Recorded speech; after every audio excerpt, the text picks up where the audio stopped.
Dans les collines oubliées du Kentucky oriental, où la brume matinale s'accroche encore aux vallées que le temps semble avoir abandonnées, il existe un cas documenté qui intrigue les historiens depuis près de 2 siècles.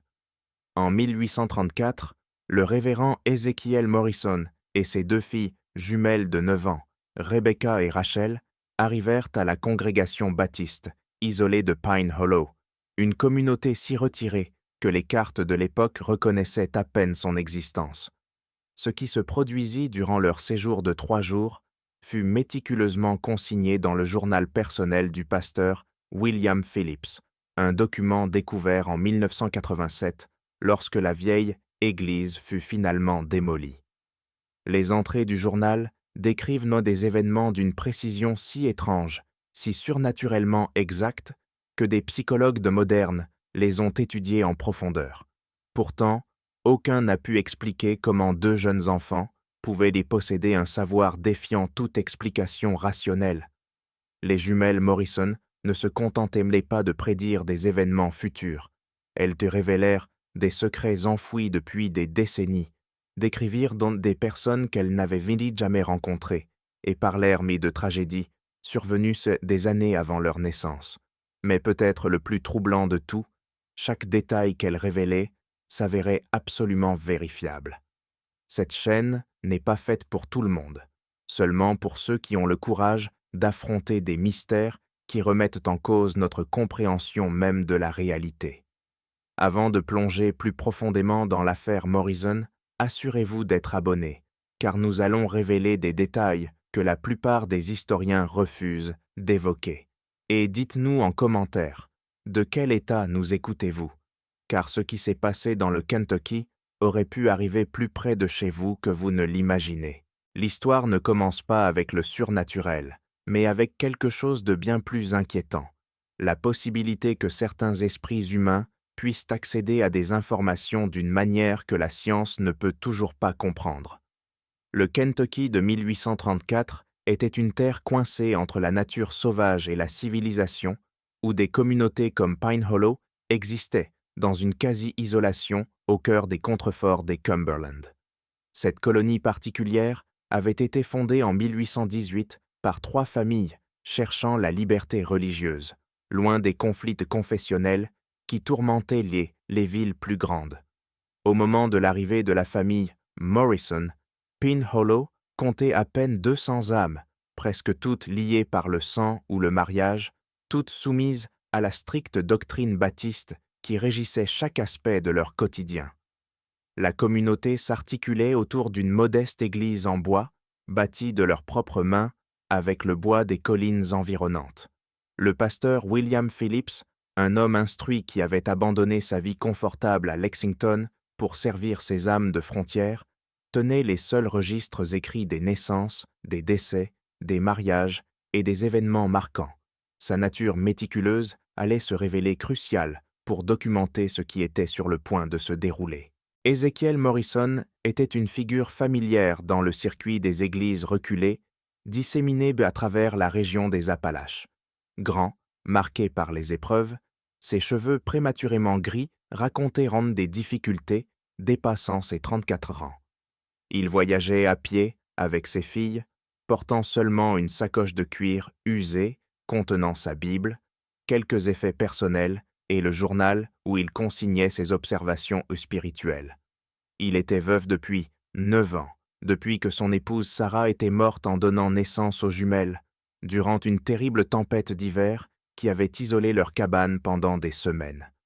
Les filles, Rebecca et Rachel, étaient saisissantes par leur ressemblance parfaite, mais totalement différentes dans leur caractère. Rebecca, née la première de quelques minutes, possédait une nature extravertie qui attirait immédiatement les gens. Son sourire était contagieux, son rire sincère, et elle parlait avec l'assurance de quelqu'un bien plus âgé. Rachel, plus silencieuse et observatrice, semblait exister dans l'ombre de sa sœur. Pourtant, ceux qui regardaient attentivement remarquaient qu'elle commençait souvent des phrases que Rebecca terminait ou qu'elle répondait à des questions adressées à sa sœur avant même que Rebecca n'ait eu le temps de réagir. Ce qui rendait la famille de Morrison particulièrement remarquable parmi les prédicateurs itinérants, c'était la réputation d'Ézéchiel. Il apportait un renouveau spirituel aux congrégations en difficulté. Des récits les suivaient d'église en église, des égarés revenant à la foi, des communautés résolvant des conflits anciens, des réveils spirituels qui duraient des années après leur départ. Certains attribuaient cela au sermon passionné d'Ézéchiel, mais les observateurs les plus attentifs remarquaient que les vrais changements commençaient souvent après des conversations privées avec les jumelles. Le voyage vers Pine Hollow avait été particulièrement difficile. Les pluies de la fin d'automne avaient donc transformé les sentiers de montagneux en bourbiers dangereux, et Ézéchiel avait dû porter Rachel sur 5 miles lorsque la fillette avait développé une fièvre. Ils arrivèrent au coucher du soleil, le 15 novembre 1834, alors que le pasteur Phillips terminait les prières du soir avec la poignée de fidèles présents au service de semaine. Phillips écrivit plus tard que sa première impression de la famille fut un profond épuisement, non seulement physique, mais spirituel. Les vêtements d'Ézéchiel étaient usés et rapiécés, ses bottes érodées par des centaines de miles de sentiers montagneux. Les filles restaient collées à leur père, Rachel, encore pâle de sa fièvre, et l'éclat habituel de Rebecca terni par la fatigue. Mais quelque chose dans leurs yeux, une vigilance, une conscience inappropriée pour des enfants de leur âge, provoqua chez Phillips un malaise inexplicable. La congrégation de Pine Hollow avait accueilli de nombreux prédicateurs voyageurs au fil des ans. Mais il y avait quelque chose de différent chez les Morrison dès le tout début. Ce premier soir, alors que la famille partageait un repas simple avec la famille Phillips, Rebecca demanda à l'épouse du pasteur des nouvelles de son jardin, s'enquérant spécifiquement si les rosiers près de la clôture orientale s'étaient eux-mêmes remis du fléau qui avait failli les tuer 3 étés plus tôt. Madame Phillips laissa tomber sa cuillère, fixant l'enfant avec stupeur. La maladie des rosiers avait bien eu lieu 3 ans auparavant, ravageant son jardin de fleurs bien-aimé, mais elle n'en avait jamais parlé à quiconque en dehors de la communauté immédiate. Pressée de s'expliquer, Rebecca sourit simplement et dit qu'elle avait rêvé de roses en marchant, et qu'elle avait su, d'une manière ou d'une autre, que Madame Phillips cultivait les plus belles du comté. Cet incident, noté par le pasteur Phillips dans son journal dès ce soir-là, ne fut que le premier d'une longue série qui allait remettre en cause tout ce que la communauté de Pine Hollow croyait du monde naturel. Le lendemain matin se leva gris et froid, un vent amer secouant les vitres de la petite cabane où la famille Bob Morrison avait trouvé refuge. Le pasteur Phillips se leva tôt, comme à son habitude, pour préparer le sermon du jour. Il trouva Ézéchiel déjà éveillé, assis près des braises mourantes du feu, sa Bible ouverte, mais ses yeux fixés au loin, avec une expression de profonde inquiétude. « Les filles ont fait des rêves troublants cette nuit, » expliqua Ézéchiel lorsque Phillips s'enquit de son air préoccupé. « Elles rêvent souvent des lieux où nous allons, mais ces rêves-là étaient différents, plus sombres. » Avant que Phillips n'ait le temps de répondre, Rebecca apparut dans l'embrasure de la porte, ses cheveux en bataille par le sommeil, mais ses yeux vifs et concentrés. « Pasteur Phillips, » dit-elle d'une voix claire et enfantine, « dans votre église, sous la 3e planche du plancher devant l'autel, il y a quelque chose de caché qui ne devrait pas être là. Rachel en a rêvé, et moi j'ai rêvé de la raison pour laquelle c'est caché. » Le pasteur sentit un frisson qui n'avait dit rien à voir avec l'air matinal. Il avait en effet dissimulé quelque chose sous ses planches précises, une bouteille de whisky, symbole de sa lutte constante contre la tentation. Personne n'en savait rien. Il l'avait placé là 3 mois plus tôt, lors d'un moment de faiblesse, se disant qu'il valait mieux la garder proche pour résister chaque jour, plutôt que d'éliminer totalement la tentation. C'était un secret qui le rongeait, qu'il n'avait confié qu'à Dieu dans ses prières privées. « Qu'as-tu exactement rêvé, enfant ?» demanda Phillips, la voix à peine assurée. Rachel sortit de l'ombre derrière sa sœur, avançant avec cette grâce silencieuse et étrange qui semblait caractériser chacun de ses gestes. « La bouteille est brune ?» dit-elle doucement, et elle est enveloppée dans un morceau de tissu qui était autrefois une couverture de bébé, une couverture bleue. Phillips s'effondra sur sa chaise comme si ses jambes ne pouvaient plus le soutenir. Le tissu était bien un reste de couverture d'enfant, celle qui aurait appartenu à son fils, mort en bas âge 5 ans plus tôt. Il avait enveloppé la bouteille dedans comme un rappel de ses échecs, à la fois comme père incapable de sauver son enfant et comme pasteur incapable de vaincre ses propres faiblesses. « Tout a commencé quand elles étaient très jeunes », expliqua-t-il doucement. « Au début, je pensais qu'il ne s'agissait que d'une intuition enfantine, comme lorsque les plus jeunes perçoivent parfois des choses que les adultes ne voient pas. Mais en grandissant, leurs révélations devinrent plus précises, plus impossibles à expliquer par des moyens naturels. Ce service dominical resterait gravé dans la mémoire de chaque membre de la congrégation de Pin Hollow pour le reste de leurs jours. Le sermon d'Ézéchiel fut puissant, mais pas inhabituel pour un prédicateur itinérant, un appel passionné au renouveau spirituel et à la confession des péchés. Ce fut ce qui se passa ensuite qui défia toute explication rationnelle.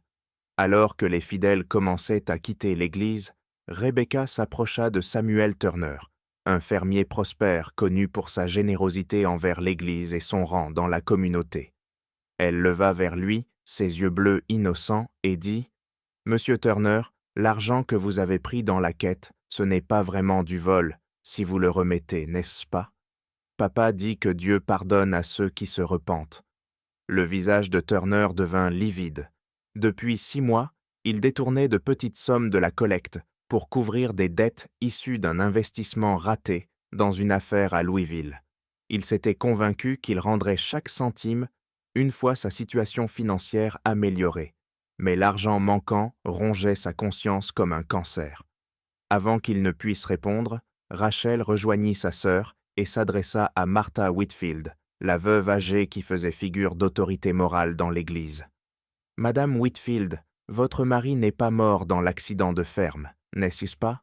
Il est encore en vie quelque part, et c'est pour cela que vous cachez les lettres. » La vieille femme chancela, comme si elle allait s'évanouir. Son mari l'avait en effet abandonnée, elle et leurs enfants, 15 ans plus tôt, emportant leurs économies et disparaissant une nuit sans explication. Elle avait inventé l'histoire de sa mort accidentelle pour préserver sa dignité et l'avenir de ses enfants dans la communauté. Les lettres que Rachel évoquait étaient là les rares correspondances qu'elle recevait encore de lui, dans lesquelles il implorait son pardon et décrivait sa nouvelle vie au Missouri. Elle n'en avait jamais parlé à personne. L'une après l'autre, les jumelles se déplacèrent dans la congrégation, parlant doucement à divers membres. À Dr. Hayes, elles le mentionnèrent dans des patients morts, sous ses soins, à cause de son manque de formation médicale adéquate. À la famille de Miller, elles parlèrent du fils caché dans leur grenier, un jeune homme simple d'esprit dont ils avaient honte devant leurs voisins. Au jeune Thomas Brett, elles donc décrivirent en détail ses rendez-vous secrets avec Elizabeth Carter, la femme mariée dont l'époux voyageait fréquemment pour affaires. Chaque révélation fut livrée avec une innocence enfantine, sans jugement ni malice, comme si les filles commentaient simplement la météo. Pourtant, la précision de leurs paroles était si exacte, si impossible, que la congrégation demeura figée, partagée entre la terreur et l'admiration. Le pasteur Phillips observait, horrifié et fasciné, sa communauté ordonnée se désintégrer sous les paroles de 2 enfants de 9 ans qui révélaient dans des secrets censés n'être connus que de Dieu. Mais c'est la dernière déclaration de Rebecca qui le hantrait jusqu'à la fin de ses jours.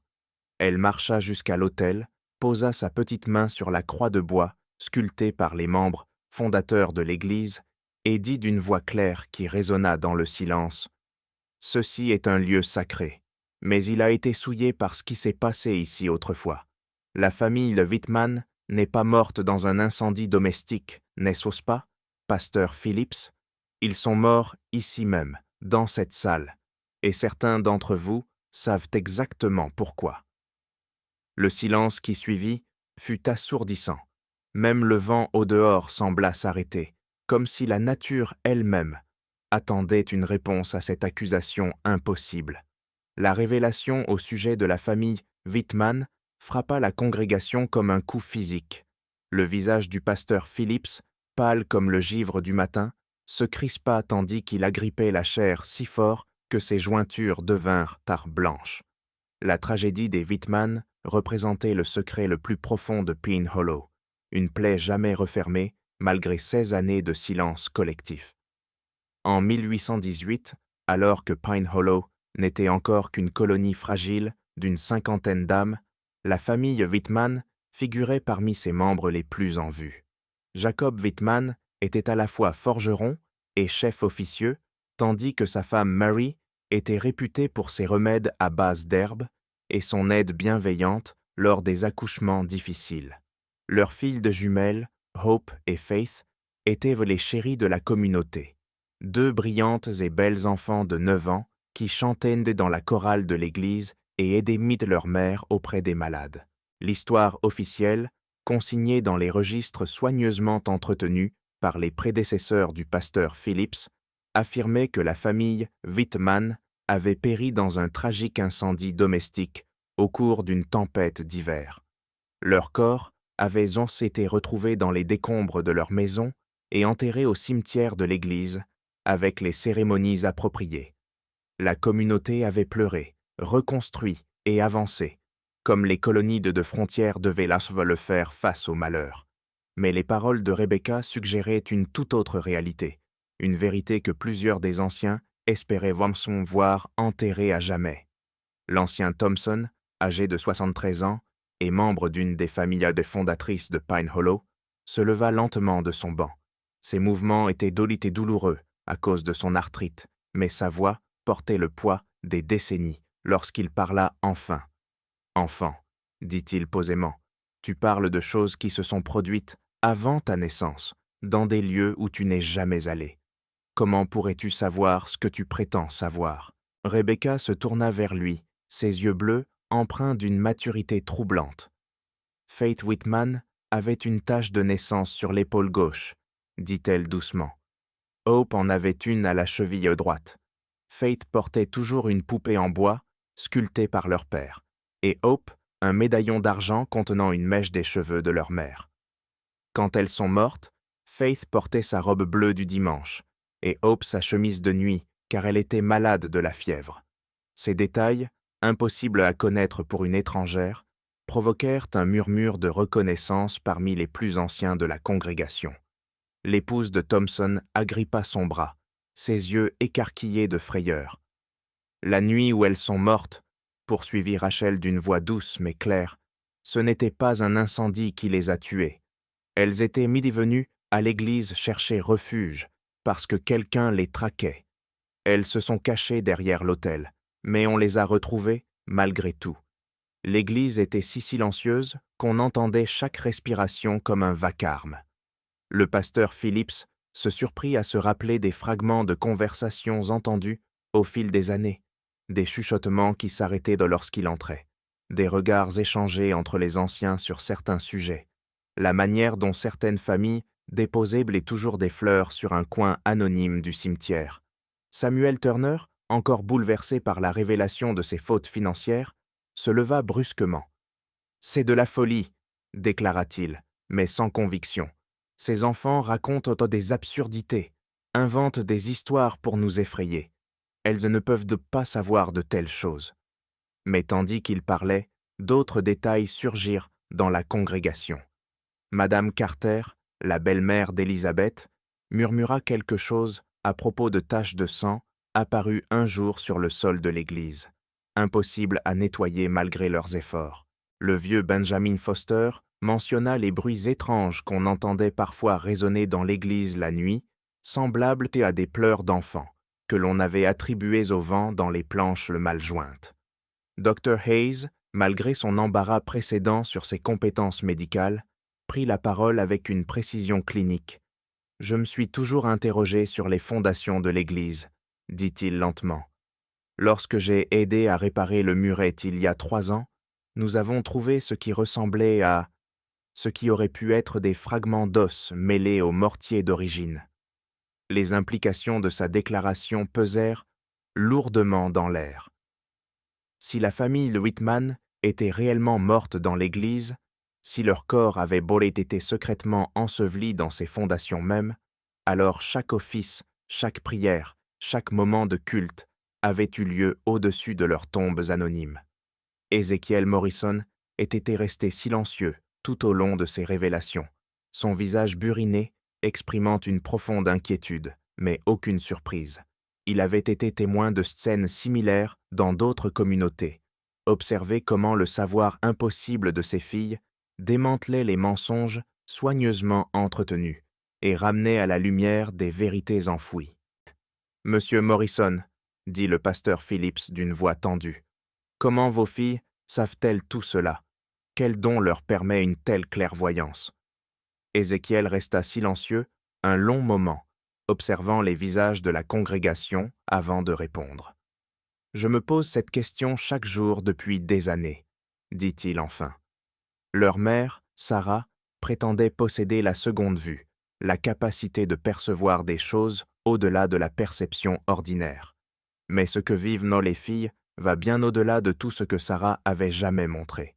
Elles rêvent de lieux qu'elles n'ont jamais vus, parlent même de personnes qu'elles n'ont jamais rencontrées, connaissent des détails sur des événements qui ont eu lieu avant leur naissance.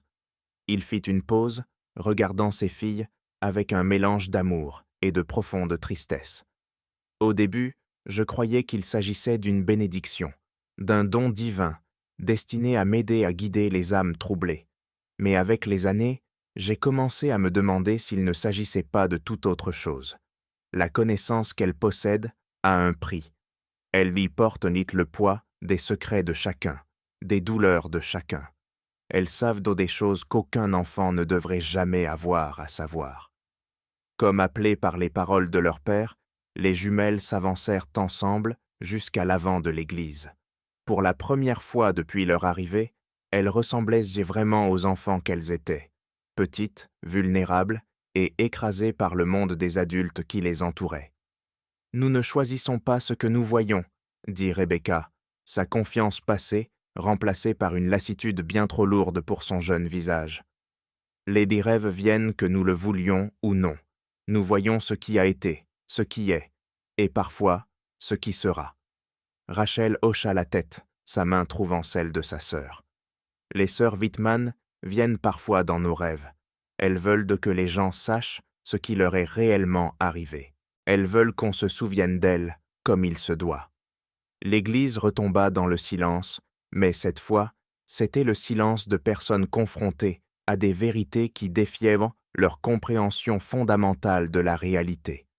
Certains visages exprimaient le scepticisme, d'autres la peur, d'autres encore un mince espoir que peut-être la mort n'était pas la fin définitive qu'ils avaient toujours cru. Le pasteur Phillips se trouva à un carrefour qui allait définir le reste de son ministère. Il pouvait rejeter les propos des jumelles comme de simples fantaisies enfantines ou des mensonges délibérés, préservant ainsi la stabilité soigneusement entretenue de la communauté. Ou il pouvait poursuivre la vérité, où qu'elle mène, au risque de détruire les fondations mêmes sur lesquelles Pine Hollow avait été bâti. La décision allait avoir des conséquences qu'aucun d'eux n'aurait pu prévoir. Ce soir-là, alors que les ombres s'allongeaient sur les ruelles étroites de Pine Hollow, le pasteur Phillips se trouva incapable de se concentrer sur ses prières du soir. Les révélations des jumelles l'avaient ébranlé jusqu'au plus profond de son âme, non seulement à cause de leur exactitude, mais parce qu'elle l'avait forcé à affronter des questions qu'il fuyait depuis des années. Il était arrivé à Pine Hollow 5 ans plus tôt, avide de servir Dieu dans ce coin reculé et de fuir les querelles théologiques qui rongeaient les églises plus établies des grandes villes du Kentucky. Son prédécesseur, le pasteur Maury Hayes, avait laissé des registres méticuleux de naissances, de décès et d'événements notables. Mais Phillips avait toujours remarqué des lacunes dans la documentation des premières années de la colonie. L'hiver 1818 en particulier lui avait paru étrangement pauvre en détails. On y trouvait des notes sur le climat rigoureux, les pénuries de vivres et la mort de plusieurs anciens, mais la tragédie des Wittmann n'y était mentionnée qu'en quelques 2 lignes. Jacob Wittmann, son épouse Mary et leurs jumelles Hope et Faith avaient dépéri dans un incendie domestique la nuit du 21 décembre. Leurs restes avaient été confiés à la terre selon la cérémonie chrétienne appropriée. Ce qui avait toujours frappé Phillips, c'était le manque de détails concernant un événement d'une telle ampleur. Le pasteur Hayes avait été minutieux dans la consignation de faits bien plus mineurs. Pourtant, la mort d'une famille entière, et d'une famille aussi en vue que les Wittmann, avait été enregistrée avec une brièveté inhabituelle. Déterminé à comprendre ce que les jumelles Morrison avaient mais peut-être mis au jour, Phillips entreprit de fouiller les archives de l'Église avec un œil neuf. Sous des piles de documents accumulés au fil des ans, il découvrit un petit journal relié de cuir qu'il n'avait jamais vu. Les pages étaient mais tachées d'eau et fragiles, mais l'écriture était bien celle de Hayes. Ce que Phillips lut à la lueur d'une chandelle cette nuit-là allait bouleverser à jamais sa compréhension de l'histoire de Pine Hollow. Le journal révélait que le pasteur Hayes avait été profondément troublé par les circonstances entourant la mort de la famille Wittmann. Selon ses notes privées, Jacob Wittmann avait découvert quelque chose de compromettant sur certains membres de la communauté, quelque chose de suffisamment grave pour qu'il exige une confession publique et réparation. La nature exacte de la découverte n'était pas clairement énoncée, mais les entrées suggéraient qu'il s'agissait de malversations financières, voire pire. Dans la nuit du 20 décembre 1818, Jacob Wittmann avait apparemment confronté plusieurs notables de la communauté lors d'une réunion houleuse qui dura bien après minuit. Hayes parlait de voix qui s'élevaient, d'accusations de vol et de corruption, et de menaces d'exposer des vérités qui auraient brisé la réputation de certaines des familles les plus respectées de Pine Hollow. L'entrée finale, datée du 22 décembre, glaçait le sang. Que le Seigneur nous pardonne tous pour ce qui a été fait. Jacob et sa famille vinrent à l'église chercher asile, mais ils furent suivis. J'ai entendu les enfants pleurer, puis le silence. Au matin, nous les avons trouvés comme on les avait laissés. L'ancien Thompson et les autres ont insisté pour protéger l'avenir de la communauté, que la vérité nous détruirait tous. J'ai accepté leur plan. Que Dieu ait pitié de mon âme. Phillips reposa le journal d'une main tremblante. Les implications étaient accablantes. La famille Wittmann n'était pas morte dans un incendie, mais avait été assassinée dans l'église même, et les dirigeants de la communauté avaient conspiré pour étouffer le crime. Mais comment les jumelles Morrison pouvaient-elles connaître des détails, restés cachés 16 ans durant? Comment pouvaient-elles décrire les vêtements des enfants, leurs objets personnels, leurs caractéristiques physiques avec une telle précision? Ces réflexions furent interrompues par un léger coup frappé à sa porte. En l'ouvrant, il trouva Rebecca, debout dans le clair de lune, toujours vêtue de sa simple robe, mais les cheveux soigneusement tressés, comme si elle s'était préparée à quelque chose d'important. « Pasteur Phillips, dit-elle d'une voix claire et enfantine, vous avez trouvé le journal du pasteur Hayes, n'est-ce pas? Celui qu'il avait caché derrière la pierre descellée dans les fondations. » Phillips la fixa stupéfait. Il l'avait en effet découvert à cet endroit exact, guidé par un léger courant d'air qui l'avait mené à la pierre desserrée. « Comment savais-tu où me dire de chercher ?» demanda-t-il. « Fate me l'a montré en rêve, » répondit Rebecca d'un ton simple. Elle a dit que le pasteur Hayes était un homme bon, obligé de faire de mauvaises choses. Elle voulait que quelqu'un connaisse la vérité. La manière désinvolte dont elle parlait d'avoir reçu des conseils d'une enfant morte depuis longtemps glaça le sang de Phillips. « Rebecca, dit-il prudemment, que vois-tu exactement quand tu fais ces rêves ?» L'expression de l'enfant se fit grave, et l'espace d'un instant, Phillips perçut tout le poids qu'elle portait. « Nous voyons tout, » dit-elle simplement. « Pas seulement ce qui est arrivé, mais pourquoi c'est arrivé. Les hommes qui ont tué la famille Wittmann ne voulaient blesser personne. Ils voulaient donc seulement que Jacob garde le silence sur ce qu'il avait découvert. Et qu'avait-il découvert?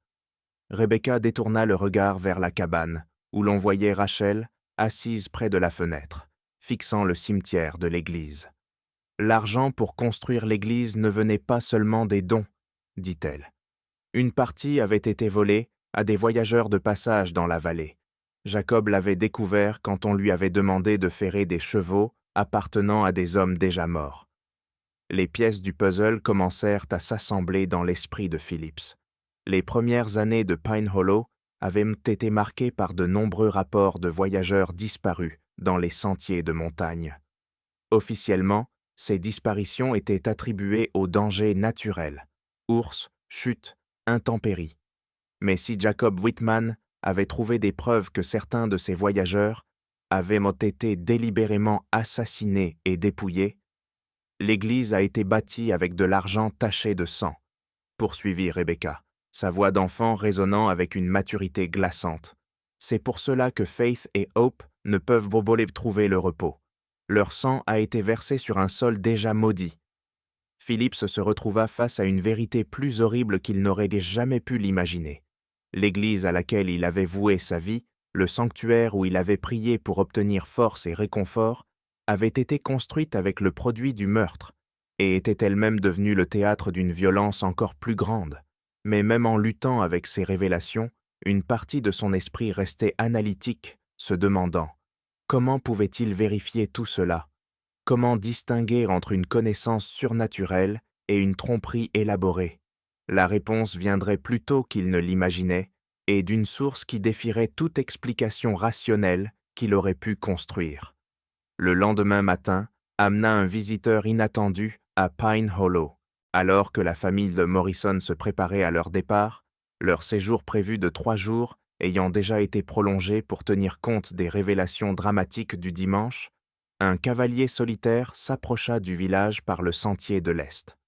Le cavalier était un homme d'une 50aine d'années, bien vêtu à la manière des citadins, avec une prestance qui suggérait l'éducation et l'autorité. Il se présenta au pasteur Phillips comme Thomas Brennan, un solliciteur de Lexington qui cherchait des informations concernant des événements remontant aux premières années de Pine Hollow. « Je représente la succession de Marcus Webb », expliqua Brennan en acceptant l'hospitalité de Phillips.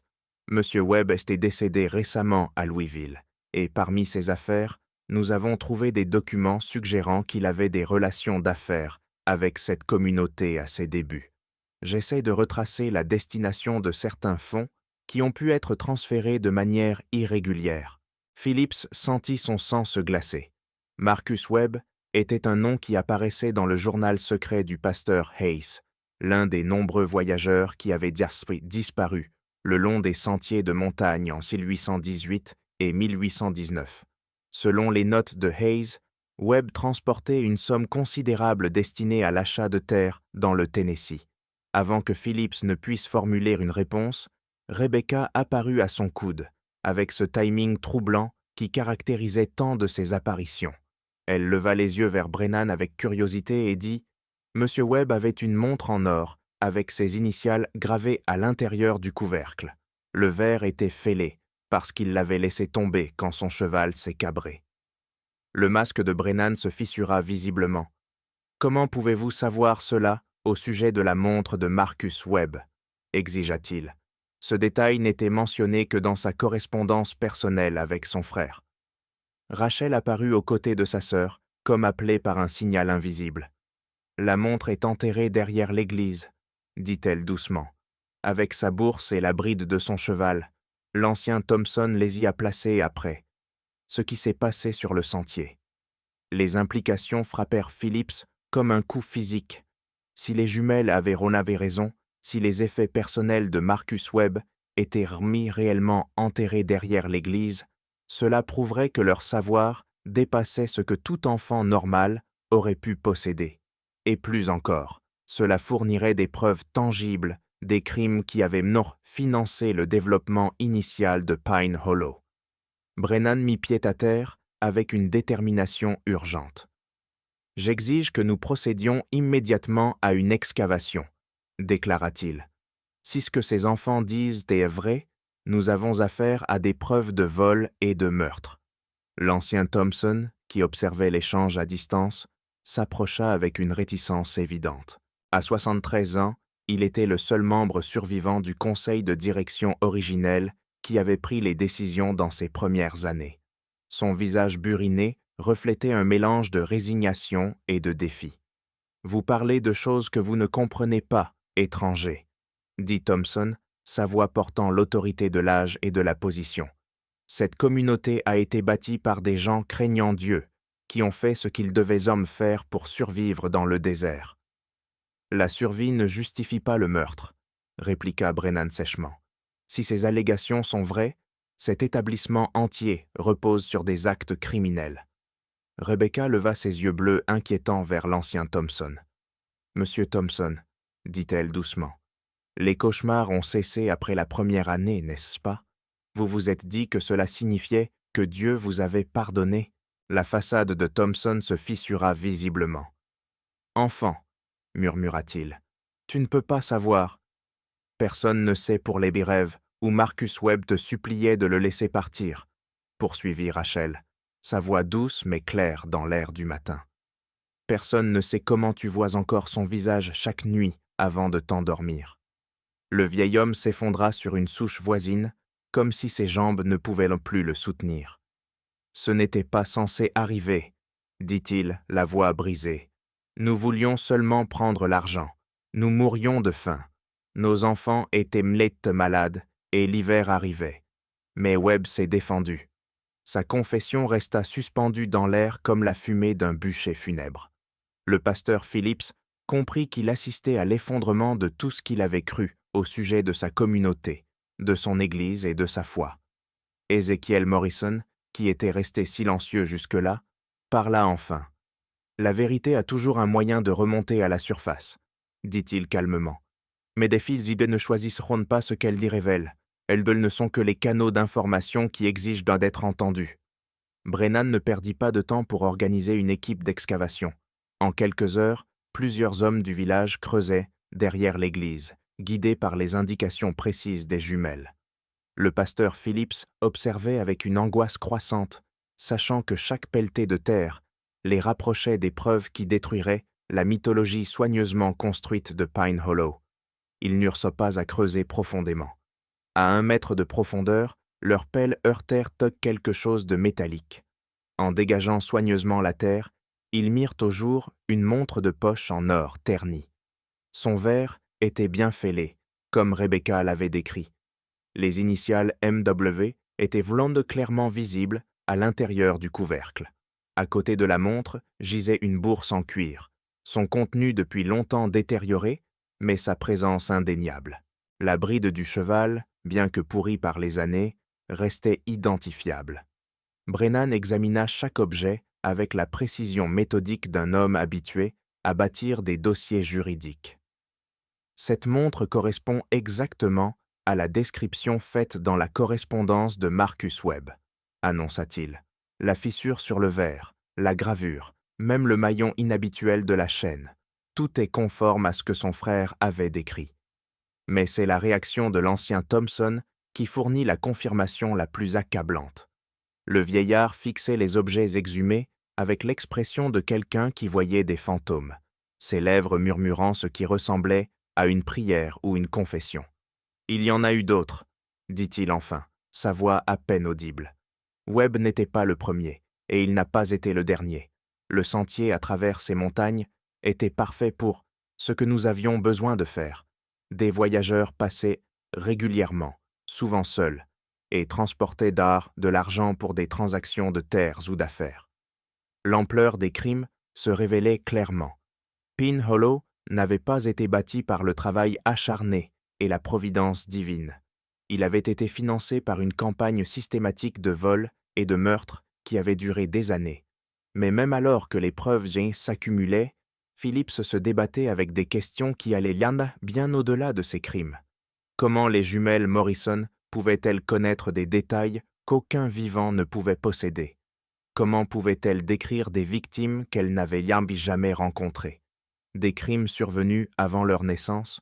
Des caches d'objets enfouis depuis des décennies? Les réponses s'annonçaient les plus troublantes que toute explication rationnelle qu'il aurait pu concevoir, et elles allaient de l'obliger à envisager la possibilité que la mort ne soit pas la fin qu'il avait toujours crue. Au coucher du soleil, Pin Hollow se retrouvait face à ces ténèbres. Le site d'excavation et le cimetière de l'église se couvraient d'ombres longues et froides. Phillips comprit que sa communauté se tenait à un carrefour. La vérité émergeait enfin après 16 ans de dissimulation. Mais avec elle venaient des questions qui mettaient en péril tout ce qu'ils avaient appris sur la justice, la rédemption et la nature même de la réalité. Les jumelles Morrison se tenaient ensemble dans l'obscurité grandissante, leurs petites silhouettes découpées devant l'église bâtie avec de l'argent taché de sang et consacrée par du sang innocent. Elles semblaient écouter quelque chose qu'elles seules pouvaient entendre, leurs visages tournés vers le cimetière, où tant de secrets demeuraient enfouis sous des tombes anonymes. Le lendemain apporterait la rétribution, mais cette nuit appartenait aux morts, qui avaient enfin trouvé leur voie à travers 2 enfants de 9 ans, possédant un savoir qui défiait toute explication rationnelle. L'aube se leva grise et froide sur Pin Hollow, amenant avec elle une délégation d'officiels venus du chef-lieu du comté. La nouvelle des découvertes des jours précédents s'était rapidement répandue, et le solliciteur Brennan n'avait pas perdu de temps à contacter les autorités. Vers la fin de la matinée, le petit hameau accueillait déjà un shérif de comté, un juge territorial et 2 marshals fédéraux qui enquêtaient depuis des années sur les disparitions de voyageurs le long des sentiers montagneux. Le juge Harrison, un homme sévère aux cheveux argentés et aux yeux gris perçants, avait établi sa cour provisoire dans l'église même. Un choix qui parut à Pasteur Phillips d'une sombre justesse, vu l'histoire ensanglantée du bâtiment. Toute la communauté avait été convoquée pour ce qui s'annonçait à la fois comme une audience et un jugement. L'ancien Thompson, dont la santé déclinait visiblement sous le poids de ses confessions, était assis sur le banc de devant, encadré par 2 autres vieillards ayant fait partie du conseil dirigeant originel. Leurs visages portaient dans l'expression creuse d'hommes qui avaient il y a trop longtemps porté de terribles secrets. Mais ce furent les jumelles Morrison qui attirèrent le plus l'attention. Le juge Harrison s'était d'abord montré sceptique quant à l'idée que 2 enfants puissent posséder un savoir surnaturel, mais les découvertes de la veille l'avaient obligé à reconsidérer sa position. Il avait passé la matinée à les interroger séparément, cherchant à déterminer comment elles pouvaient connaître des détails sur des crimes antérieurs à leur naissance. « Rebecca Morrison », dit le juge Harrison, sa voix résonnant dans l'église de bois. « Veuillez dire à cette cour exactement comment vous savez où se trouvaient les effets personnels de Marcus Webb. » Rebecca se tenait à la barre, paraissant incroyablement petite sous le poids des regards adultes. « Faith Whitman me l'a dit en rêve, » répondit-elle simplement. Elle a dit que les hommes qui avaient tué sa famille étaient les mêmes qui avaient tué les voyageurs. Elle voulait que tout le monde connaisse la vérité. « Et vous, Rachel Morrison ?» continua le juge. « Comment savez-vous des détails sur des événements qui se sont produits des années avant votre naissance ?» La voix de Rachel était à peine audible lorsqu'elle répondit. « Les rêves viennent à nous 2. Nous voyons ce qui s'est passé comme si nous y étions. Nous voyons la peur dans les yeux des gens. Nous entendons leurs dernières paroles. Nous ressentons leur douleur. » Le juge Harrison se pencha en avant sur sa chaise. « Prétendez-vous communiquer avec les esprits des morts ?» Ézéchiel Morrison se leva. « Votre honneur, si vous me le permettez, mes filles n'ont jamais prétendu comprendre leurs dons. Elles rapportent simplement ce qu'elles vivent. J'ai moi-même été témoin de leur exactitude dans des dizaines de communautés que nous avons visitées, des informations qu'elles n'auraient jamais pu obtenir par des moyens ordinaires. » Le shérif Mackenzie, homme pragmatique davantage préoccupé par les preuves que par les récits surnaturels, s'adressa directement aux jumelles. « Pouvez-vous nous dire combien de personnes ont été tuées sur ces sentiers de montagne ?» Rebecca et Rachel échangèrent de l'un de leurs regards éloquents avant que Rebecca ne réponde. 11 hommes en 3 ans. La plupart voyageaient seuls avec de l'argent destiné à l'achat de terres ou à des affaires. L'un était un prédicateur, comme papa, mais il transportait des pièces d'or cousues dans sa selle. La précision de sa réponse fit murmurer l'assemblée. Rachel poursuivit là où sa sœur s'était arrêtée, leur manière de se compléter demeurant aussi troublante que toujours. Le prédicateur s'appelait Samuel Collins. Il se rendait au Tennessee pour y fonder une nouvelle église. Son cheval était une jument baie avec une étoile blanche sur le front. Le shérif Mackenzie consulta un carnet usé qu'il sortit de sa poche. Son visage pâlit lorsqu'il trouva l'entrée recherchée.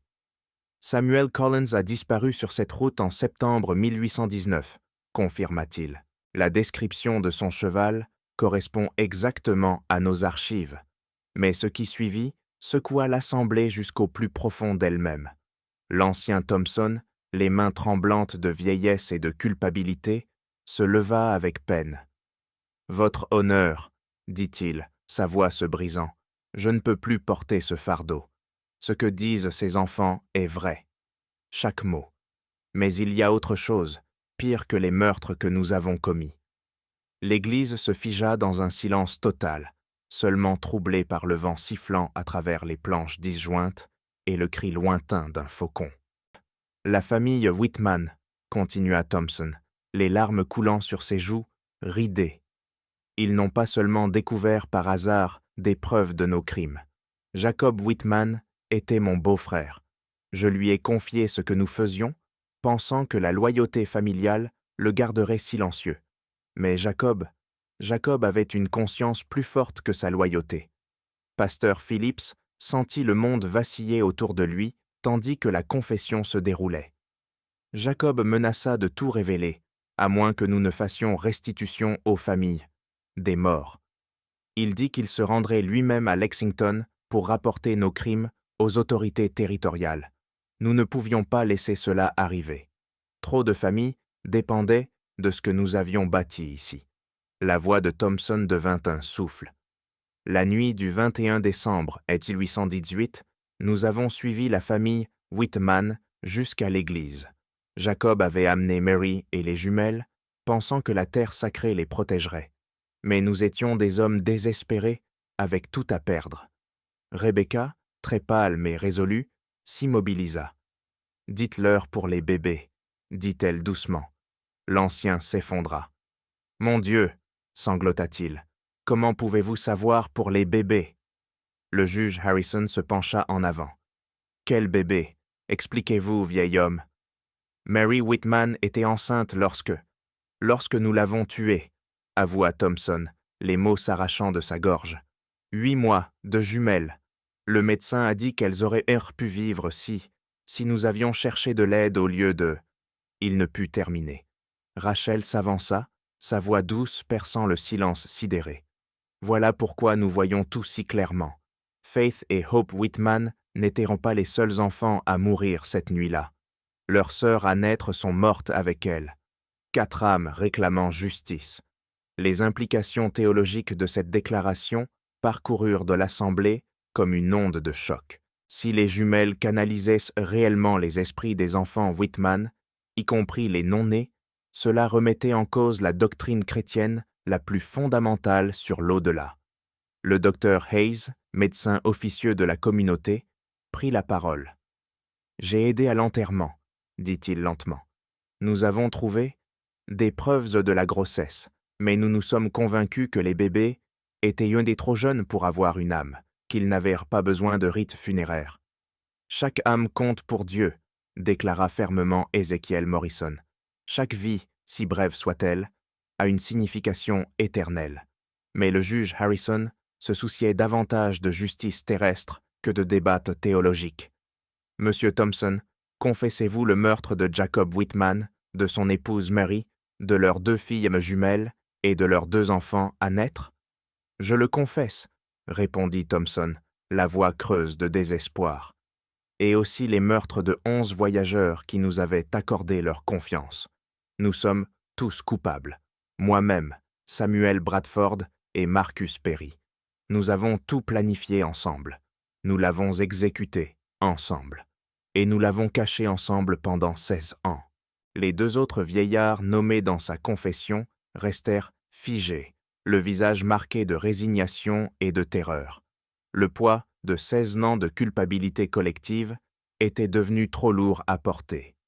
Le shérif Mackenzie se leva pour mettre les 3 hommes en état d'arrestation, mais le juge Harrison leva la main pour l'arrêter. « Avant que nous poursuivions avec les inculpations officielles, dit le juge, je dois comprendre comment ces enfants pouvaient reconnaître des détails jamais enregistrés, jamais évoqués, jamais partagés en dehors du cercle des coupables. » Rebecca leva vers lui ses yeux bleus d'un savoir surnaturel. « Votre honneur, dit-elle d'une voix claire d'enfant, certaines vérités sont trop grandes pour rester enfouies, à jamais. Les sœurs Whitman et leurs enfants à naître attendent depuis 16 ans que quelqu'un entende leur histoire. Mais comment les entendez-vous ? Insista le juge Harrison. Quel mécanisme permet cette communication ? Rachel rejoignit sa sœur devant l'église. Nous ne le comprenons pas plus que vous, dit-elle honnêtement. Depuis que nous sommes toutes petites, nous faisons des rêves sur des lieux où nous ne sommes jamais allés et des personnes que nous n'avons jamais rencontrées. Papa dit que notre maman avait le don de seconde vue, mais ce que nous vivons est différent. Différent en quoi ? Rebecca et Rachel échangèrent l'un de leurs regards avant que Rebecca ne réponde. Maman pouvait percevoir des choses sur les vivants, leurs émotions, leurs intentions, leurs pensées cachées. Mais nous voyons au-delà. Nous voyons les échos que les tragédies laissent derrière elles, surtout lorsque du sang innocent est versé. Ezekiel Morrison écoutait ses filles avec une inquiétude grandissante. « Votre honneur, dit-il, j'ai passé des années à essayer de comprendre les capacités de ma fille. J'ai consulté des pasteurs, des médecins et des savants à travers le Kentucky et le Tennessee. Personne ne peut l'expliquer, mais tous ont constaté son exactitude. » Le juge Harrison resta silencieux un long moment, observant les jumelles avec un mélange de fascination et de malaise. « Mademoiselle Rebecca, mademoiselle Rachel, dit-il enfin, si vous possédez vraiment ce don, alors peut-être pouvez-vous nous dire où ont été déposés les corps des autres victimes. » La question resta suspendue dans l'air comme de l'encens, lourde d'implications. Si les jumelles pouvaient localiser les restes de Marcus Webb et des autres voyageurs assassinés, cela fournirait la preuve ultime pour clore des affaires qui avaient déconcerté les autorités pendant des années. Rebecca ferma les yeux, comme si elle écoutait quelque chose qu'elle seule pouvait entendre. « Certains sont dans l'ancien puits de mine, à l'est de la ville, dit-elle après un moment. D'autres ont été jetés dans Devil's Creek, là où le courant était le plus fort, mais 3 ont été enterrés sous le sol de l'église. Leurs os sont mêlés aux pierres de fondation. La révélation que 3 victimes de meurtre avaient été ensevelies sous l'église elle-même fit frissonner toute la congrégation. Le pasteur Phillips comprit avec horreur qu'il avait conduit des offices, célébré la communion et offert des prières de salut en se tenant directement au-dessus des tombes anonymes d'hommes innocents. Le shérif Mackenzie regarda le juge Harrison en quête de directives. « Votre honneur, si nous devons vérifier ces affirmations, il nous faudra creuser sous le sol de l'église elle-même. »« Et nous le ferons, » répondit gravement le juge Harrison. « Mais d'abord, je veux comprendre toute l'ampleur de ces crimes. » Il se tourna de nouveau vers l'ancien Thompson. « Où était l'argent volé à ces victimes? Qu'avez-vous fait de leurs biens? » Thompson fit un geste faible vers le bâtiment de l'église autour d'eux. « Tout a servi à construire notre communauté. L'église, l'école, les moulins, tout cela a été bâti avec de l'argent taché de sang. Nous nous sommes dit que nous créions quelque chose de bien à partir de quelque chose de mal, que Dieu nous pardonnerait si nous utilisions cet argent pour des fins justes. »« Et les familles des victimes ?» demanda le juge Harrison. « Avez-vous seulement pensé aux épouses, aux enfants, aux parents qui n'ont jamais su ce qui était arrivé à leurs proches ?» Ce fut Rachel qui répondit, sa jeune voix portant un poids de tristesse qui paraissait déplacée pour son âge. Marcus Webb avait une femme nommée Elizabeth et 2 jeunes fils. Samuel Collins était fiancé à une femme nommée Catherine, qui l'a attendu jusqu'à mourir de la tuberculose 3 ans plus tard. La plupart des autres avaient des familles qui ont passé des années à espérer, à se tourmenter, à pleurer sans jamais trouver de réponse. La précision de sa connaissance de la vie personnelle des victimes était peut-être l'aspect le plus troublant de toute cette affaire. Ce n'était mis pas seulement des noms et des dates. Les jumelles parlaient des hommes assassinés, comme si elles les avaient connus personnellement, comme si elles portaient le poids de leurs rêves inachevés et de leurs responsabilités abandonnées. Le juge Harrison se leva et s'adressa à l'Assemblée. Ce tribunal va suspendre l'audience pendant que nous menons une enquête approfondie sur les affirmations faites ici aujourd'hui. Le shérif Mackenzie coordonnera l'excavation du sol de l'église et la fouille des lieux identifiés par les enfants Morrison. L'ancien Thompson, Samuel Bradford et Marcus Perry resteront en détention en attendant des inculpations formelles. Alors que les 3 vieillards étaient emmenés enchaînés, la congrégation commença à se disperser dans un silence stupéfait. 16 années de mensonges soigneusement entretenus venaient de s'effondrer en une seule matinée, laissant une communauté confrontée au fait que toute sa fondation reposait sur le meurtre et la tromperie. Mais pour le pasteur Phillips, les questions les plus troublantes restaient sans réponse. Comment 2 enfants de 9 ans pouvaient-ils posséder un savoir défiant toutes les lois naturelles? Que révéler dans leur capacité sur la nature de la mort, sur la persistance de la conscience et sur la possibilité de communication entre les vivants et les morts? Les jumelles Morrison restaient côte à côte dans l'église qui se vidait, leurs petites silhouettes écrasées par l'ampleur de ce qu'elles venaient de révéler. Elles semblaient fatiguées, épuisées par le poids émotionnel d'avoir canalisé tant de douleur et d'injustice. « Papa, » dit doucement Rebecca, « pouvons-nous partir maintenant? Les voix deviennent plus fortes et j'ai du mal à toutes les distinguer. » Ezekiel Morrison serra ses filles contre lui, son visage marqué montrant la profonde inquiétude qu'il éprouvait pour le fardeau qu'elle portait.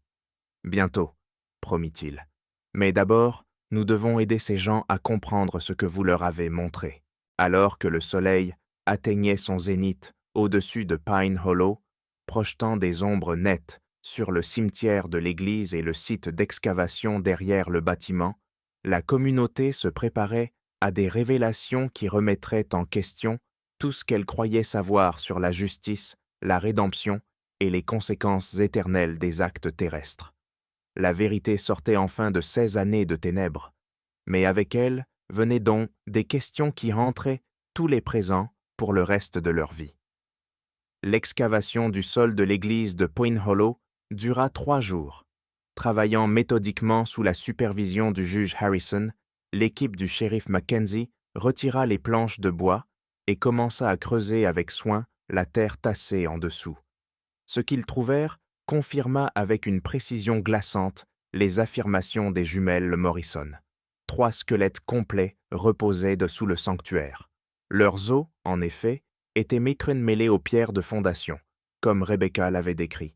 Les effets personnels retrouvés avec les restes correspondaient aux descriptions de rapports de disparition datant de 1818 et 1819. Une bague en or portant les initiales J.P. appartenait à Joshua Patterson, un arpenteur disparu alors qu'il cartographiait les frontières territoriales. Un couteau à manche d'argent fut identifié comme appartenant à William Morse, un marchand dont la famille l'avait recherché dans 3 États. Mais ce fut le 3e ensemble de restes qui apporta la confirmation la plus troublante du savoir impossible des jumelles. Enroulée autour du cou du squelette se trouvait une croix en cuivre distinctive qui avait été décrite en détail par la famille de Robert Chen, un ministre itinérant disparu, alors qu'il transportait des dons pour une nouvelle église au Tennessee. À mesure que chaque pièce de preuve était soigneusement cataloguée, l'ampleur des crimes de Pine Hollow devint indéniablement claire. Il ne s'agissait pas d'un acte isolé de violence désespérée, mais d'une campagne calculée de meurtres et de vols qui avait duré des années. Le juge Harrison, dont les cheveux argentés semblaient avoir encore blanchi pendant l'enquête, s'adressa de nouveau à la communauté rassemblée le 4e jour. Les preuves présentées à ce tribunal sont accablantes, annonça-t-il. 11 hommes ont été assassinés le long de ces sentiers de montagne entre 1818 et 1820. Leurs meurtriers ont utilisé l'argent volé pour bâtir cette colonie, puis ont aggravé leurs crimes en assassinant la famille Whitman afin de protéger leurs secrets. L'ancien Thompson, Samuel Bradford et Marcus Perry se tenaient devant le juge, enchaînés, leurs visages marqués par l'épuisement creux, d'hommes ayant porté une culpabilité insoutenable trop longtemps. À leurs âges avancés, ils savaient dès qu'ils ne reverraient jamais la liberté. L'aspect le plus troublant de ces crimes, poursuivit le juge Harrison, n'est pas leur brutalité, mais leur caractère calculé. Ces hommes n'ont pas tué dans la passion ou le désespoir. Ils ont créé une méthode systématique pour identifier et assassiner des voyageurs, puis ont utilisé l'argent de leurs victimes pour bâtir ce qu'ils présentaient comme une communauté pieuse. Le pasteur Phillips écouta les paroles du juge avec un sentiment croissant de crise spirituelle. Tout ce à quoi il avait consacré sa vie, servir l'Église, la communauté, la foi partagée qui les unissait, avait été construit sur une fondation de sang innocent. Comment pouvait-il continuer à exercer son ministère dans un lieu si profondément corrompu par le mal? Mais ce furent les jumelles Morrison qui offrirent par l'éclairage le plus profond sur les implications spirituelles des crimes de Pine Hollow. « Juge Harrison, dit Rebecca, sa voix claire, résonnant aisément dans l'église bondée. « Pouvons-nous parler de pardon ?» Le juge baissa les yeux vers la fillette de 9 ans avec un mélange d'étonnement et de respect. Après 3 jours où son savoir impossible s'était révélé exact dans les moindres détails, il avait appris à écouter attentivement tout ce qu'elle disait. « Bien sûr, mon enfant. Que voudrais-tu dire ?» Rebecca et Rachel s'avancèrent ensemble à l'avant de l'église, sous la croix en bois qui avait présidé à 16 années de tromperie collective. « Les sœurs Whitman veulent-on que tout le monde sache qu'elles pardonnent aux hommes qui les ont tués, » dit Rebecca. « Elles comprennent que la peur pousse les gens à faire des choses terribles. » Rachel reprit la pensée, comme elle le faisait si souvent. Mais le pardon n'efface pas les conséquences. Les hommes qui ont commis ces crimes doivent affronter la justice terrestre, et la communauté doit trouver un moyen de réparer ses torts envers les familles des victimes. Le juge Harrison acquiesça gravement. Le tribunal approuva cette évaluation. L'ancien Thompson, Samuel Bradford et Marcus Perry seront jugés pour de multiples chefs de meurtre et de vol. Mais qu'en est-il de la communauté elle-même? Qu'en est-il de l'Église et des bâtiments construits avec de l'argent volé? Ézéchiel Morrison répondit, son visage buriné reflétant une profonde réflexion. « Votre honneur, dans les Écritures, nous trouvons que les péchés des pères ne doivent ni pas nécessairement retomber sur les enfants. Si les enfants se choisissent la droiture plutôt que la facilité, cette communauté peut être rachetée, mais seulement par la confession, la restitution et une véritable repentance. » Le pasteur Phillips retrouva sa voix pour la première fois depuis le début de l'enquête. « Le bâtiment de l'Église lui-même doit être consacré de nouveau, » dit-il fermement. « Nous retirerons et enterrerons correctement les restes trouvés sous le plancher. Nous identifierons et indemniserons les familles des victimes dans la mesure du possible, et nous établirons un mémorial afin que ces crimes ne soient jamais oubliés. » L'avocat Brennan, qui avait documenté chaque détail pour ses dossiers légaux, leva les yeux de ses notes. « L'héritage de Marcus Webb, à lui seul, a droit à une restitution importante. Son frère m'a autorisé à poursuivre la récupération complète des fonds volés, ainsi que des dommages et intérêts pour 16 années de souffrance familiale. L'ancien Thompson, malgré ses chaînes et sa santé déclinante, réussit à parler. « L'argent est parti, » dit-il doucement, « dépensé au fil des ans pour des améliorations communautaires, les besoins des familles, l'entretien de l'Église. Nous n'avons plus rien à donner. Alors la responsabilité repose sur la communauté elle-même. » Le juge Harrison déclara que les bâtiments construits avec l'argent volé seraient vendus et que le produit serait distribué aux familles des victimes comme restitution partielle. Pine Hollow cessera donc d'exister en tant que colonie. Les implications de la décision du juge frappèrent l'Assemblée comme un coup physique. Les familles qui avaient passé 16 ans à construire leur vie à Pine Hollow, allaient mille perdre leur maison, leur église, toute leur structure communautaire. Les enfants seraient déracinés, les personnes âgées déplacées, une génération de stabilité détruite par les crimes de leurs dirigeants.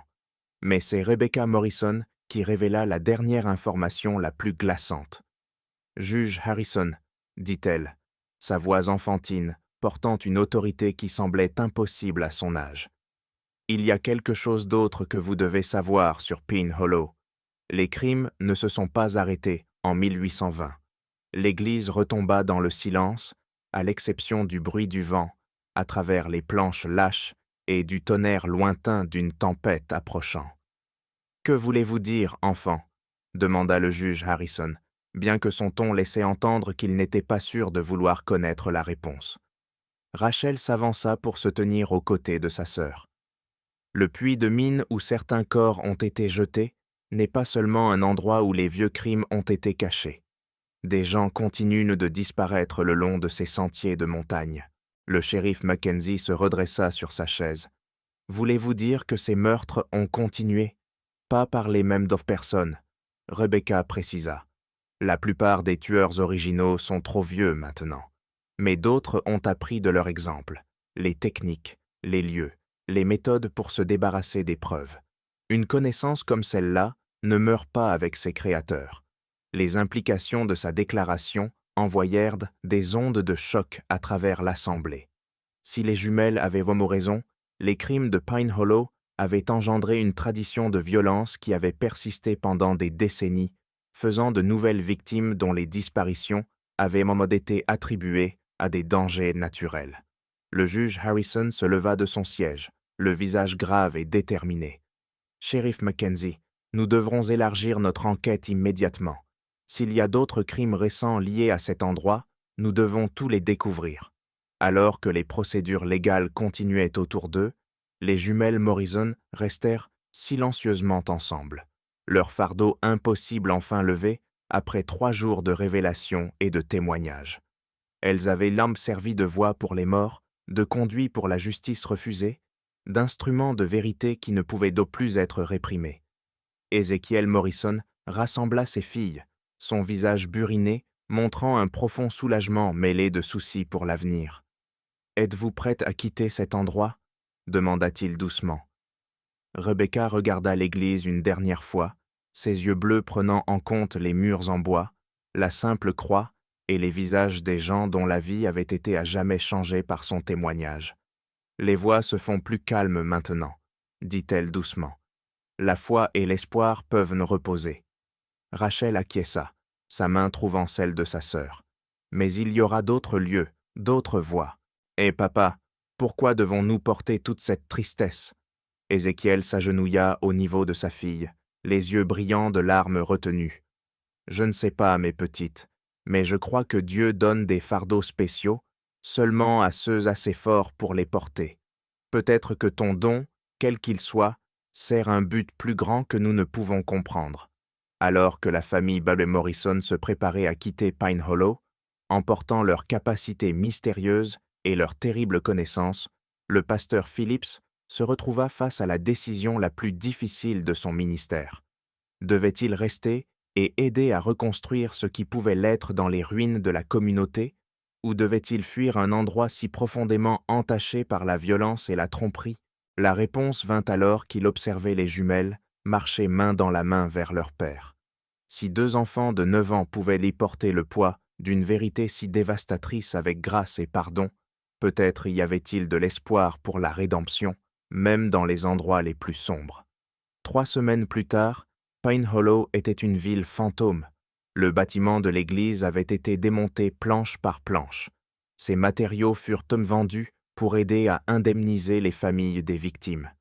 Les habitants de la communauté s'étaient dispersés dans d'autres colonies du Kentucky et du Tennessee, emportant avec eux la connaissance que toute leur fondation avait été bâtie sur le sang d'innocents.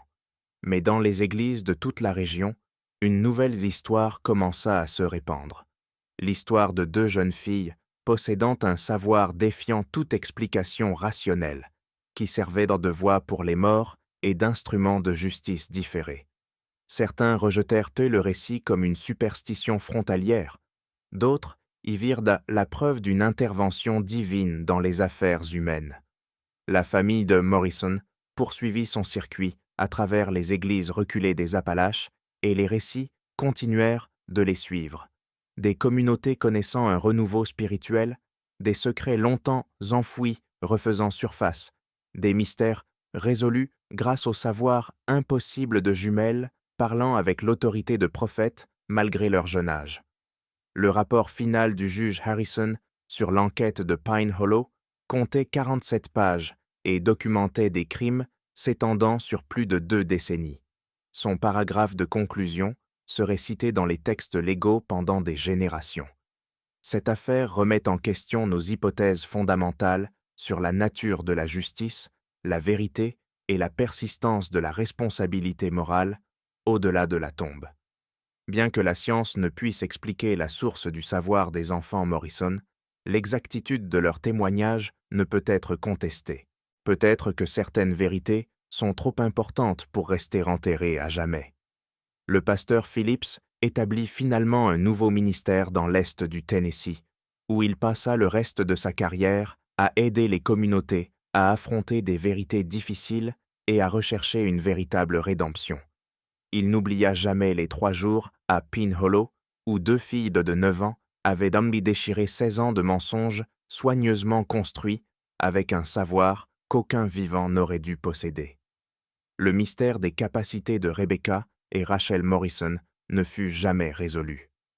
Les experts médicaux de l'époque n'avaient aucun cadre pour comprendre leur savoir impossible, et les autorités religieuses étaient partagées sur le fait que leur don représentait une bénédiction divine ou quelque chose de bien plus complexe. Ce qui reste indiscutable, c'est le registre historique de leur exactitude. Chaque détail qu'elles leur révélèrent sur les crimes de Pine Hollow s'avéra correct. Chaque lieu qu'elles identifièrent donna les preuves qu'elles avaient annoncées.